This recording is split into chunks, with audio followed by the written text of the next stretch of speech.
Reed is nothing without you, and we honor your support, your work, your stories we love, and also your passion to work with Reed India.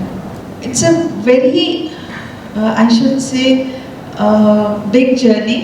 Started from 2015 to 2024. Many joined in 2015. The rest of the people joined us during the journey, and it has been a very, very learning platform for us. Especially, I should say, for Smita and me, because writing a proposal to deciding the trainings and then handing over the program to you all, then coordinating with Accenture team, monitoring and evaluation, and then impact. And lastly, the whole thing boomerangs onto Smita and me.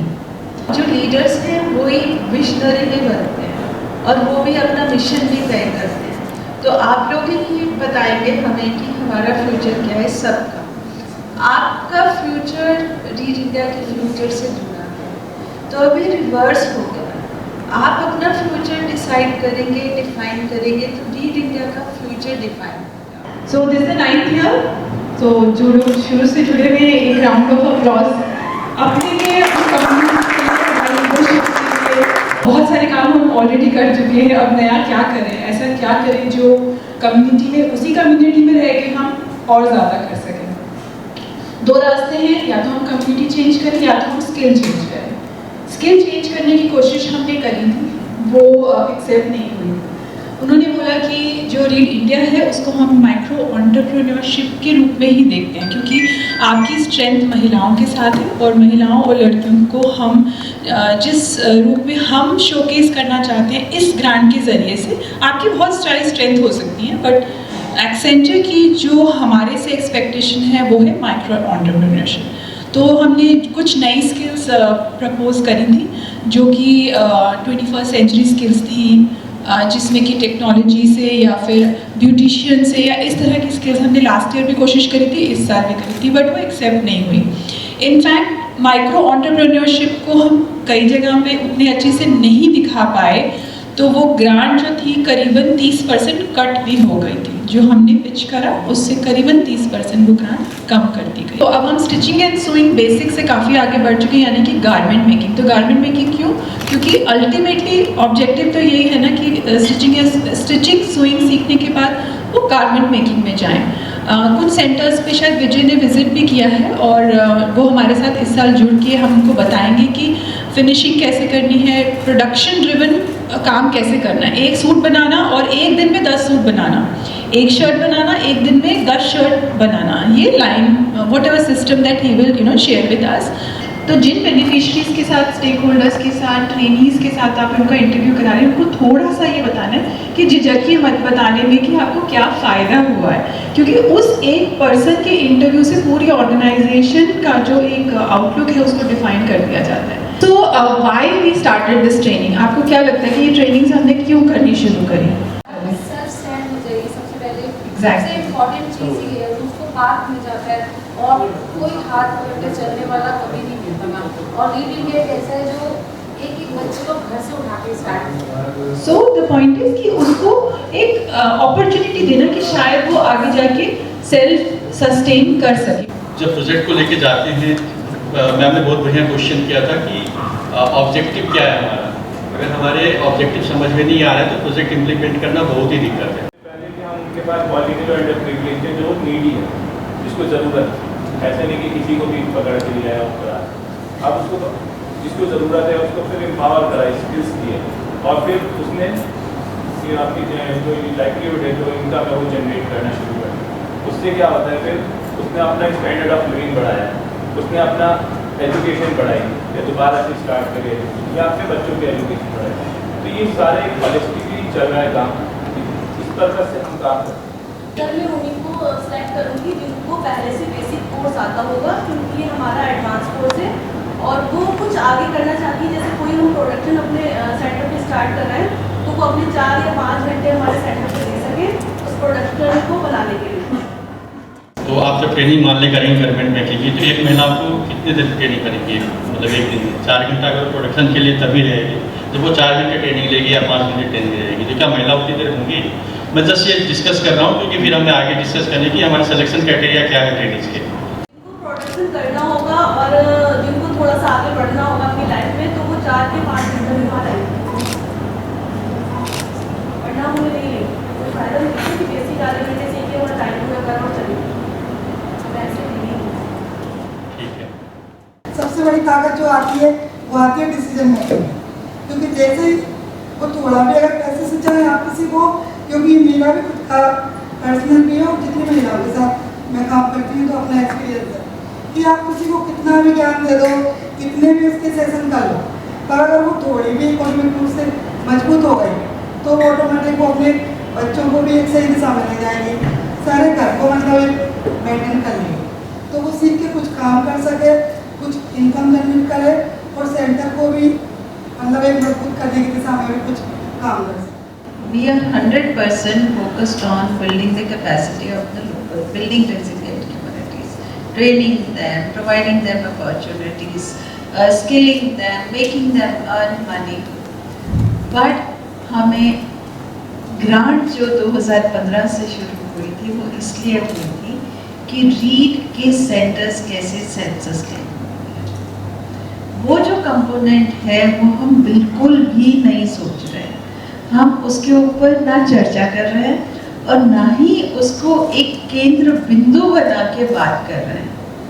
मतलब कि जितने भी लोग इस कमरे में बैठे हैं सब लोग ट्रेनिंग के बारे में बात करें, इंक्लूडिंग अस, हम भी ट्रेनिंग के बारे में बात करें, कैपेसिटी बिल्डिंग के बारे में बात करें, पर मुझे आज की मीटिंग में ये भी सुनना है कि हमारे सेंटर को सस्टेन करने के क्या प्लान्स हैं।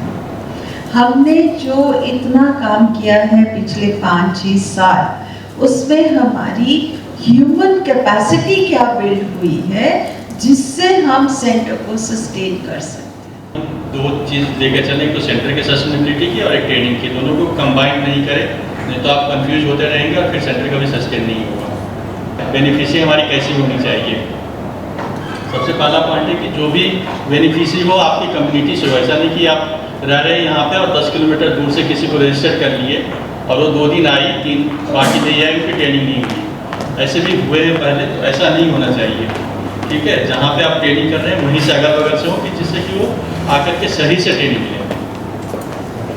दूसरा है कि जो महिलाएं और यूथ होनी चाहिए उसकी जो एज क्राइटेरिया है वो 18 साल से ऊपर, जो भी महिला है, ऐसा नहीं कि आप स्कूल के बहुत सारे कॉल में देखते हैं कि स्कूल के बच्चे होते हैं 14 साल की, 13 साल की, 15 साल की, सर इसको 14 साल की क्या करें, इसको ले लूँ, 15 से 16 का आपका क्राइटेरिया है, तो वो बिल्कुल नहीं करना है। नहीं होने वाला हो प्लीज़ बता देना, लेकिन कोई भी गलत ट्रेनिंग नहीं करना। आप हमें प्लान दीजिए कि आप उसको कैसे जोड़ेंगे सेंटर के साथ, वो अपने आप काम करने नहीं जाएगी बाहर। आपका स्किल जो हमारा पिछले साल का डाटा अभी इवैल्यूएट होता है तो उसमें अगर उनका नंबर आ जाता है तो वो कुछ नहीं कर रहे हैं, तो हमारे लिए वो नेगेटिव इम्पैक्ट आता है। हमें आपसे सुनना है कि आप वो अपने काम के साथ, क्योंकि वो पढ़ी लिखी नहीं है, वो बाहर जाएगी, वो बिजनेस करेगी नहीं, सोशल मीडिया यूज नहीं करेगी, तो करेगी कैसे? You have to give us the plan for that. ठीक है, हमने क्या किया हुआ है, एक ग्रुप में बनाया हुआ है, 12 लेडीज का एक ग्रुप है, उनकी जो लीडर है वो पढ़ी हुई है, उसमें अपने साथ जो उनको लेके चलती है। तो ये जो सेल्फ हेल्प ग्रुप्स है ना 500 by the end of the day divide करेंगे कि कितने ग्रुप कौन बनाएगा, उसका भी नंबर अभी वो एलोकेशन नहीं हुआ है, वो भी डिवाइड करेंगे। उन ग्रुप्स में लीडर क्वालिफाइड है ऐसे जैसे आप कह रहे हैं और वुमेन क्वालिफाइड नहीं है और वो ग्रुप क्या कंट्रीब्यूट कर रहे हैं सेंटर के लिए, वो प्लान भी हमें चाहिए। ऐसी महिलाओं को आप सेलेक्ट कीजिए जो कोई पूछे, अगर कोई इम्पैक्ट होता है, कोई आ रहा है पूछने के लिए या रीड से कोई जा रहा है तो अपनी जो बातें वो रख सके कॉन्फिडेंटली कि हम ये करते हैं, ये चला रहे हैं। ऐसी महिलाओं को नहीं लें कि जो कुछ बोल ही नहीं पाएगी। आपने ट्रेंड तो कर दिया लेकिन नहीं बोल पाएगी। मैं नहीं बोल रहा हूँ कि नहीं लें, ट्रेंड कीजिए, लेकिन उसका ट्रेंड करना आपका काम है कि कैसे बोलना है। कोई आता है तो कैसे हम उसको एक्सप्रेस करें कि हम क्या सीखें, कैसे सीखें, वो आपका काम है। अगर वो आप नहीं कर रहे हैं तो वो बहुत बड़ा गलती है। सारा कुछ आपने सिखा दिया और जब कोई आया तो बोल ही नहीं पा रही है वो। सीमा जी, आपने जो बात बोली है वो ठीक है। हमारे पास जो डाटा आता है, ये नंबर जो आता है ना पर्टिकुलर कि मैंने स्किल सीख ली और मैं कुछ करना चाहती हूँ, जैसी अपॉर्चुनिटी मिलेगी मैं करूँगी, वो एक कैटेगरी में हम लेते थे जब हम कहते थे बिल्डिंग रेजिलिएंट कम्युनिटीज। तो हमने प्रपोजल में लिख दिया कि हम 80% इम्पैक्ट दिखाएंगे। अब उन 80% में से 6,800 समथिंग में से 2,000 आ जाते हैं रेजिलिएंट, बिकॉज जिसको कुछ समझ नहीं आता वो रेजिलिएंट पे टिक करके हमें डाटा भेज देते हैं। अब वो कह रहे कि आपने 80% कमिट किया कि आप उनको कुछ ना कुछ अपॉर्चुनिटी देंगे, जिसमें से आपके 2,000 तो आगे रेजिलिएंट है जो अभी सोच रहे हैं अपनी लाइफ में कुछ करने के लिए। तो 2,000 पे जो हमने पैसे आपको ग्रांट दी वो हमारे लिए वेस्ट है। हम उसको कैसे ट्रैक करें कि कोई हमने सिखाया तो क्या कर रहा है, 2 साल के बाद क्या कर रही है या 1 साल के बाद क्या करें। वो ट्रैक हम जितना रिकॉर्ड रखें उतना बढ़िया है, लेकिन रेजिलिएंट जितना कम हो ना हो वो ज़्यादा अच्छा। अगर रेजिलिएंट हो रहा है तो वो भी कोऑर्डिनेटर की जिम्मेवारी है कि उसको हम कैसे फिर से ट्रेन करें और उसको कहीं पे इन्वॉल्व करें। कोऑर्डिनेटर को जब तक ये प्रोजेक्ट सही से समझ नहीं आएगा, ये गलती होती रहेगी, रेजिलिएंट आते रहेंगे, ट्रेन नहीं होंगे, ग्रुप नहीं बनेगी। अभी तक क्या हो रहा था, आप लोग ट्रेनर सिलेक्ट कर रहे थे जो गांव में कहीं से सिलाई सीखी है, उसके पास ना कोई डिप्लोमा है ना कोई उसके पास, फॉर एग्जाम्पल हसीना और एनी अदर ट्रेनर मैं देखती हूँ गांव में उसने सिलाई सीखी है और वो सिलाई सीख के आप यहाँ पे ट्रेनर है। That is a big question mark for us, because हमें ट्रेनर का क्राइटेरिया भी सेट करना पड़ेगा। जो डिप्लोमा करते हैं उनका कटिंग लेवल, उनका जो डायग्राम निकालना होता है, जो ड्राफ्ट निकालना होता है, उनकी जो मेथड होती है और लोकल लेवल पे जो मेथड यूज होती है ना वो बहुत डिफरेंट होता है। तो उसकी वजह से जो क्वालिटी है ना वो क्वालिटी हम मेंटेन नहीं कर पाते हैं। तो अभी जब हमने एक फैशन डिज़ाइनर लिया है ना तो उसकी सिलाई मतलब सिखाने का तरीका और हमारे पुराने वाला जो ट्रेनर था उनका सिखाने का तरीका, तो वो दोनों में डिफरेंट पता चलता है कि ये कैसे करें और ये कैसे करें, वहाँ पे कितने इंच में कितना सेंटीमीटर आएगा, अगर सेंटीमीटर है तो उसका इंच में कैसे बनेगा, पैटर्न कैसे बनेगा, पैटर्न के साथ कटिंग कैसे होगी, इतना बारकाई में उनके साथ होता है जो वो फैशन डिज़ाइनिंग करते हैं। तो मतलब कपड़े से सिलेक्शन से लेकर सब कुछ उसमें आ जाता है। तो वो बहुत बड़ा डिफरेंट है दोनों में। उसकी वजह से जो हम इतने सालों से क्वालिटी मेंटेन करने की कोशिश कर रहे हैं ना वो नहीं हो पा रहा है। जो डिप्लोमा है इसमें जो मॉड्यूल है वो 4 ही है, इसलिए कम से कम इसकी क्वालिफिकेशन BSc फैशन डिज़ाइनिंग होनी चाहिए। जो ट्रेनर आप रख रहे हो BSc फैशन डिज़ाइनिंग उन्होंने की होनी चाहिए। इसके बिना अगर वो डिप्लोमे वाला कोई करवा रहा है तो उनको मॉड्यूल 4 से ज़्यादा पता नहीं होता। अभी तक क्या हो रहा था कि हमारे कोई जान पहचान है, सिलाई वाली सिलाई अच्छी सिखाती है, कुछ करती है, हम उसको ले आते थे, वो सिखाना स्टार्ट करती, जो यहाँ से स्टार्ट करके यहाँ ख़त्म हो रही है, लेकिन वो ट्रेनिंग कर रही है, इसलिए क्वालिटी नहीं आ पा रहे थे। तो जो कमलजीत मैम ने शेयर करी है या स्वाति तो अपना एक्सपीरियंस शेयर करिए, उस हिसाब की ट्रेनर होनी चाहिए जो अच्छे से क्वालिटी वाली ट्रेनिंग करे, जिसकी प्रोडक्शन से लिंक किया जा सके उस चीज़ को, और आपकी भी वहाँ पे वो ग्रुप बन के तैयार हो जाए। कोई भी ऑर्डर आए तो आप क्वालिटी डिलीवर कर सकते हो बना करके। हमें जो ऑर्डर्स मिलते हैं प्रोडक्शन के, हम वो क्वालिटी नहीं दे पाते हैं। बहुत कोशिश की है पिछले 2 साल से, हमने कंपनीज को भी कंसल्टिंग दी है। We hired people who can really help us to enhance the business opportunities of the centers like Dwarka Center, Wazirabad Center, Jhajjar Center, Mewat Center, पर हम उनसे जब प्रोडक्ट्स बनाते हैं वो क्वालिटी के आते ही नहीं है। The problem is pattern, the problem is cutting, the problem is size। और हमने वो सैंपल बना के आई थिंक हज़ारों प्रोडक्शन हाउसेस को दिए। We, Smita and myself have worked on that, और कोई भी अप्रूव नहीं हुआ।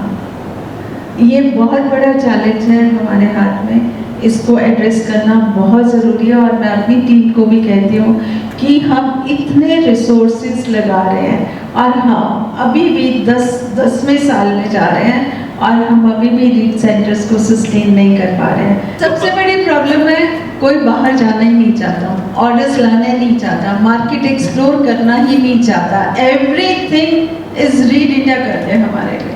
रीड इंडिया नहीं कर सकता। रीड इंडिया के पास और भी बहुत सारे काम है 24/7। जो ट्रेनर है उसका क्राइटेरिया आपके सेंटर पे ऐसी होनी चाहिए कि वो कम से कम बैचलर्स डिग्री हो, उसके अलावा कंप्यूटर की वो डिप्लोमा में, जिससे कम से कम अपने बारे में रिपोर्ट तो लिख सके। हमने 7500 का डेटा जो इम्पैक्ट किया था वो 6300 कुछ का था इम्पैक्ट। वो डेटा एनालाइज करने में हमको 2 दिन लगे, एक एक चीज़ इसमें चेंज करने का। आप यूपी ही लिखा है, यूपी को उत्तर प्रदेश की स्पेलिंग भी चेंजेस है। अब वो 12 तरीके उत्तर प्रदेश लिखा हुआ, एक ही बंदे ने तो 3 बार अलग अलग फॉर्म में लिख रखा है। अब मैं चेक कर रहा हूँ, मान अकबर यूपी लिख रहे हैं तो वो उत्तर प्रदेश भी लिख रहे हैं, यूपी भी लिख रहे हैं, प्रदेश भी लिख रहे हैं। अब मैं समझो तीनों को एक साथ अलाइन करना है उत्तर प्रदेश, तो सिस्टम्स को एनालाइज करेगा, सिस्टम एनालाइज करेगा ही नहीं, फिर वो डेटा में एरर आता है, फिर मेरे को दोबारा चेक करना पड़ता है कि एरर कहाँ आ रहा है। तो बैकफोर्स बहुत है इसमें, तो थोड़ा अगर एक ही आदमी डेटा भर रहा है, थोड़ा प्रिसाइजली इसको भरना चाहिए। इसलिए हम कह रहे हैं कि जो आईटी में डेटा भर रहा है या कुछ कर रहा है, वो आप लोगों के जो असेसमेंट होंगे या जो रिपोर्ट करेगा उसमें भी हेल्प करेगा। सबसे पहले कोऑर्डिनेटर्स को खुद से सीखना होगा ये सारी चीज़ें, फिर जाकर के कोई भी इसको फिल करेगा, क्योंकि जो भी फिल करता है आप भेज देते बिना चेक किए। तो जब तक कोऑर्डिनेटर को ये सारी चीज़ें नहीं आएगी वो परफेक्ट नहीं हो सकता कभी। जिस भी ट्रेनर को आप हायर कर रहे हैं ना, उस ट्रेनर में कम से कम वो जज्बा होनी चाहिए कि गाँव में जाके कंप्यूटर सिखा रहा है। ऐसा नहीं कि 1 महीना किया और फिर निकल के चला गया, फिर वो नौकरी करना अपना स्टार्ट कर दिया, 2 साल 3 साल 4 साल कर रहा है। तो ऐसा नहीं होना चाहिए।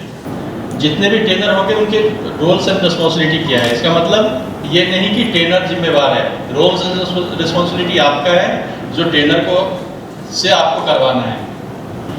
जो भी क्वार्टर में आपके एक्सपेंसेस होते हैं उसी क्वार्टर में आप उसको सेटल करवा लिया कीजिए। ऐसा नहीं कि इस क्वार्टर की हम अगले क्वार्टर में करते हैं, उसके क्वार्टर के उसके बाद वाले क्वार्टर में करते चले जा रहे हैं। जो भी एक्सपेंसेस हो रहे हैं उसको सेम क्वार्टर में आप सेटल करवाना आपकी जिम्मेवारी है। उसके लिए प्रॉपर बिल, अगर जब तक प्रॉपर दिक्कत कहाँ आती है पता है, आप बिल देते नहीं और क्लेम करते थे कितना पैसा था मेरा, जो वो प्रॉपर बिल लगा ही नहीं होता है।